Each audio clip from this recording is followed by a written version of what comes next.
NDA जिस तरह से मजबूत है और माननीय प्रधानमंत्री जी के काम का ऐसा प्रभाव है देश में, पूरा देश उत्साह के माहौल में एक तरफा है। पूरा देश मोदी जी को पुनः लाना है, तीसरी बार लाना है, हैट्रिक लगाना है। और ऐसी परिस्थिति में जो भी एनडीए गठबंधन ही ऐसी गठबंधन है जिसमें रहकर हम देश संस्कृति का रक्षा हम कर पाएंगे। इसलिए यहाँ गठबंधन में किसी को कोई टूट की बात नहीं है, सबको गौरव होता है कि मैं एनडीए का अंग हूँ। और सभी हमारे गठबंधन के पार्टनर जो हैं उनसे हर स्तर पे वार्ता हो रही है और जल्दी जो अंतिम स्वरूप है वो खड़ा होगा, आपके सामने आएगा। अमित नमस्कार, आप लाइव स्ट्रीम्स देख रहे हैं। मैं हूं आपके साथ रोहित वर्मा।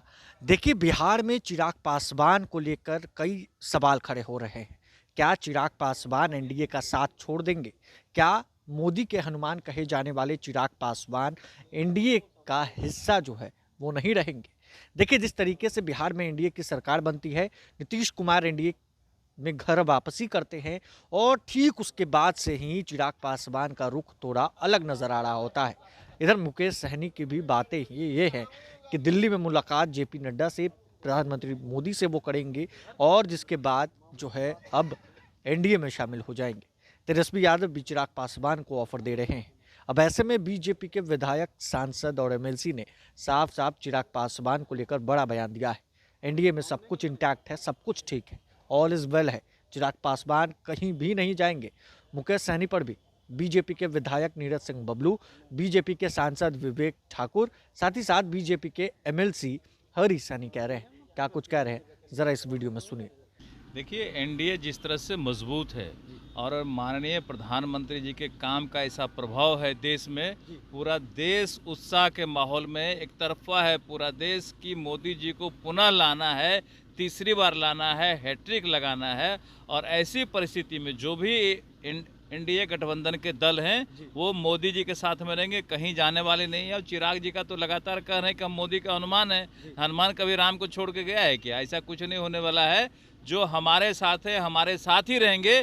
जो इधर उधर भी घूम रहे हैं वो भी एनडीए में आने वाले हैं, ये स्पष्ट है। बड़ा खुलासा कर रहे हैं कि और भी लोग शामिल हो सकते हैं। और भी जो पार्टियां कुछ हैं जो बीच में अभी इधर उधर घूम रहे हैं, वो भी पार्टी इधर ही आने वाले हैं।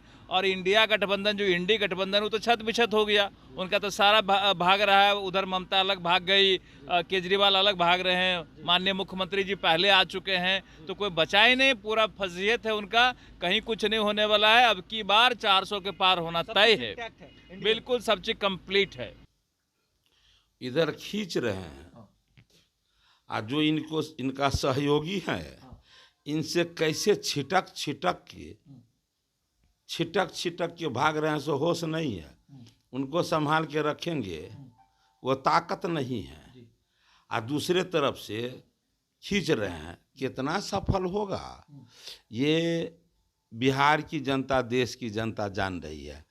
एनडीए गठबंधन में जाकर सबको गौरव होता है, गौरवान्वित होता है। उसे लगता है कि एनडीए गठबंधन ही ऐसी गठबंधन है जिसमें रहकर हम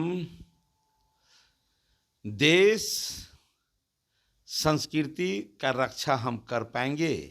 इस भाव से जो भी इसमें रहते हैं तो ये भाव उनके मन में होता है। दूसरे पार्टी में लोग कुर्सी का संरक्षण करते हैं और एनडीए गठबंधन में लोग अपने देश, संस्कृति, धर्म का संरक्षण करते हैं। इन भाव से लोग यहाँ आकर के आज जो देख रहे हैं पूरे देश भर में, जैसे समंदर में चारों तरफ का नदियाँ आके मिलती है तो वो विराटता का शिखर को प्राप्त करता है, उसी प्रकार दुनिया के मानचित्र पर भारतीय जनता पार्टी आज बड़ी पार्टी कहलाती है, समंदर जैसा कहलाती है। यही तो वजह है कि हर तरफ से, इसलिए कहीं जाने आप किसी के खींचने से एनडीए के साथी को कोई नहीं खींच सकता। ये मोदी के हनुमान कहे जाते हैं चिराग पासवान, लगता है सब कुछ ठीक है आप लोगों के लिए? ऑल इज वेल है? ठीक नहीं, 100% ठीक है। और समय का दिन होता है कि किन्हीं खास विषयों पर, जैसे भाई कितना गहरा रिश्ता होता है, लेकिन कभी कभी भाई के बीच में भी आप देखते हैं थोड़ा सा अनबन होता है। ठीक उसी प्रकार और बाद बाकी दूसरी कोई बात नहीं है। एनडीए में रहकर हर लीडर अपने आप को गौरवान्वित समझते हैं। यदि नहीं तो आप भी ईमानदारी पूर्वक कहिए। आप जो अलग से माइक से हट के बात करते होंगे तो सारे लीडर जो INDI में है तो वो तो कहते हैं कि नहीं भैया एनडीए है, भाजपा है, इतना तो सब स्वीकार करते हैं, सब भाई समझते हैं। इसलिए पूरा यहाँ सही है। एनडीए गठबंधन पूरा सबल है और तीसरी बार हमारे दुनिया के सबसे लोकप्रिय नेता, गरीबों के मसीहा, भारत के यशस्वी प्रधानमंत्री युग पुरुष नरेंद्र भाई मोदी तीसरी बार प्रधानमंत्री बनेंगे और दुनिया में भारत का परचम लहराएगा। विश्व गुरु की ओर कदम बढ़ा चुका है भारत।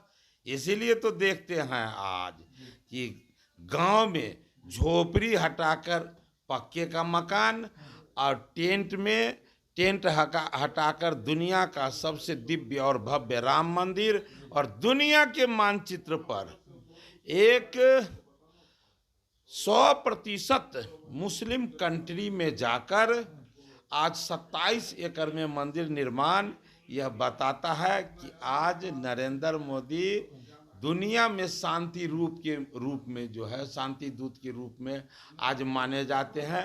इसलिए यहाँ गठबंधन में किसी को कोई टूट की बात नहीं है, सबको गौरव होता है कि मैं एनडीए का अंग हूँ। 100% एनडीए का हिस्सा हैं, थे और रहेंगे। आज दिल्ली में बड़ी बैठक है, क्या आज फैसला हो जाएगा इसको लेकर, क्योंकि चिराग पासवान कहीं ना कहीं नाराज चल रहे हैं? नहीं, ऐसा बिल्कुल नहीं है कि वो नाराज चल रही है। आप लोग का अपना मतलब अभी टीआरपी बढ़ाने का ये सब जो है, ये सब सीजन चल रहा है, इसलिए स्वाभाविक है जब आदमी हंसेगा तभी आप लोग के दृष्टिकोण से सुखी है। लेकिन 1% नाराज नहीं है और सभी हमारे गठबंधन के पार्टनर जो हैं उनसे हर स्तर पे वार्ता हो रही है और जल्दी जो अंतिम स्वरूप पे वो खड़ा होगा आपके सामने आएगा। अमित शाह जब बिहार आए तो उन्होंने कहा कि माफियाओं को उल्टा लटकाकर सीधा कर देंगे। बिहार की ज़रूरत है। ये पिछला 17 महीना अनर्थ और अनैति का राज्य चला देखा है बिहार ने, तो आपको लगता नहीं है कि सख्ती से पेश आना चाहिए? तो ये स्वाभाविक बात है। उन्होंने गरीब दलित का जो प्रताड़ना हुआ है 17 महीना, उसकी बोली उन्होंने बोली, उसके मुंह की आवाज़ आपने सुना। वो एनडीए में सब कुछ इंटैक्ट है, कोई दिक्कत नहीं। 110%। तो आपने सुना है जिस तरीके से चिराग पासवान ने पिछले ही दिनों जो है सभा के दौरान उन्होंने कहा था कि हम किसी गठबंधन के साथ नहीं बल्कि हम जनता के साथ हैं। अब ऐसे में चिराग पासवान के इस बयान के बाद बिहार में खलबली मची हुई है। चिराग पासवान का रुख कहीं और नजर आ रहा है। कयास ये लगाए जा रहे थे कि चिराग पासवान कहीं ना कहीं महागठबंधन का हिस्सा बन सकते हैं, तेजस्वी यादव के साथ जा सकते हैं। अब ऐसे में चिराग पासवान जब मुलाकात और मीटिंग करेंगे आज दिल्ली में, तो इस मीटिंग के बाद क्या चिराग पासवान का फैसला होगा, ये देखने वाली बात होगी। और ये भी देखने वाली बात होगी क्या मुकेश सहनी जो सैनिक समाज के एक नेता भी हैं, वीआईपी सुप्रीमो हैं, क्या वो जो है एनडीए के साथ आ जाते हैं, क्या एनडीए का हिस्सा बनेंगे? क्या कुछ कहना था तीनों नेताओं का आपने सुना है। हमारे चैनल को सब्सक्राइब कर ले, साथ ही साथ हमारे फेसबुक पेज को फॉलो करना, वीडियो को लाइक करना बिल्कुल भी ना भूलें। धन्यवाद।